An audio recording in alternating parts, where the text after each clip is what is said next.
આદિવાસી સંવિધાન સેનાને 1 વર્ષ પૂરું થાય છે. તમે બધા ગુજરાતમાંથી જે હોદ્દેદારો આવ્યા છે, જે વાત થઈ એનાથી મને ખૂબ આનંદ થયો. અત્યારે આપણી ફરજ છે, તમે બધા યુવાન છો, આ કામ કરી શકશો. મારો એક જ સવાલ છે કે આટલી બધી કંપનીઓ બહારથી આવી, આવા જે નકામા લોકો દિલ્હીની અંદર બેઠીને ગુજરાતની અંદર બેસીને આપણું ધન જે ચોરે છે, એના માટે આપણા રૂવાટા ઊભા થવા જોઈએ. એ થતા નથી.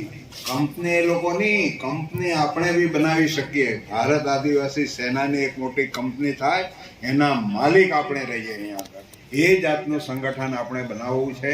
અને તમામ જે વસ્તુઓ ખનિજ જે અંદર ધરતીમાં છે, ધરતીની ઉપર છે, એના બધાના માલિક આપણે છીએ. આ લોકો કોણ છે મારે એમ કેવું છે.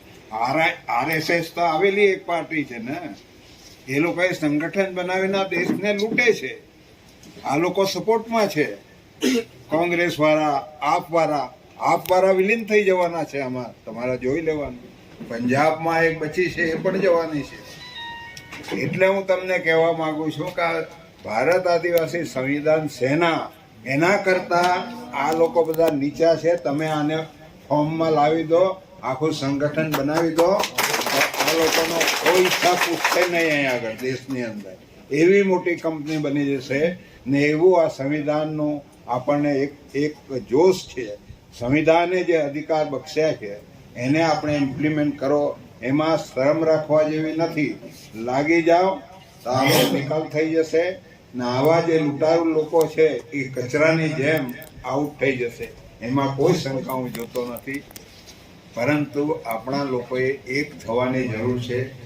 એક થઈ જાઓ, આ સંપત્તિ બચાવો. સંપત્તિની સાથે આપણા જે બાળકો છે, આ પેઢીના, એને બચાવી દો. સંપત્તિ બચશે, એ લોકો બચી જવાના છે. શિક્ષણ પહેલું આવી જશે, આપણું રાજ થઈ જશે. આરોગ્ય આવી જશે, ખેતીમાં આવી જશે.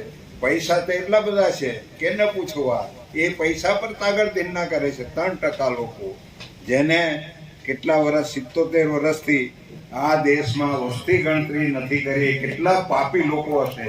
એ પાપીને આપણે વોટ આપવાની શું જરૂર છે મારે એમ કહ્યું. આટલો મોટો સમાજ ભેગા થઈ જાઓ અને સત્તા હાથમાં લઈ લો તો કોઈ દુઃખ આપણને છે જ નથી અહીંયા આગળ. એ લોકો દુઃખી થવાના છે. એ લોકો રસ્તો શોધી લેશે.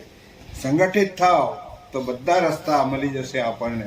જ્યાં સુધી સંગઠન નહીં બનશે ત્યાં સુધી આપણી અંદર ફૂટ પાડીને એ લોકો રાજ કરતા રહેશે. આપણી સંપત્તિ ચોરતા રહેશે. તો આ બચાવવા માટે આપણે બધા ભેગા થઈ જાઓ.